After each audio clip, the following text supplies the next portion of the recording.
প্রায় 13 কোটি টাকার মতন এখান থেকে নিয়েছে এবং স্বাস্থ্য পরীক্ষার জন্য 2,500 টাকা।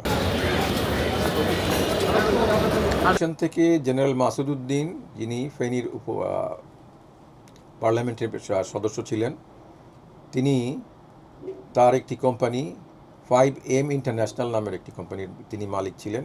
তিনি থাকা অবস্থায় বাংলাদেশ সরকার থেকে 4 লক্ষের অধিক শ্রমিক মালয়েশিয়া পাঠানোর একটা উদ্যোগ নেওয়া হয়েছিল এবং সেখানে গভর্নমেন্ট থেকে 78,000 টাকা রেট ফিক্সড করা হয়েছিল, যার মধ্যে পাসপোর্টের 10,000 টাকা এবং স্বাস্থ্য পরীক্ষার জন্য 2,500 টাকা।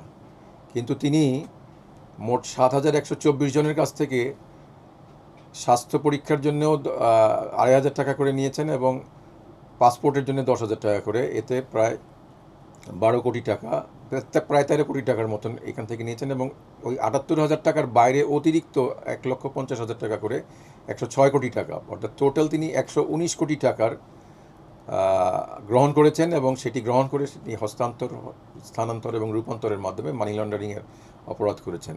সেই বিষয়ে মামলা দায়ের করা হয়েছিল এবং তিনি অন্য মামলায় গ্রেপ্তার থাকা অবস্থায় তাকে শোন অ্যারেস্ট দেখানো হয় এই মামলায়।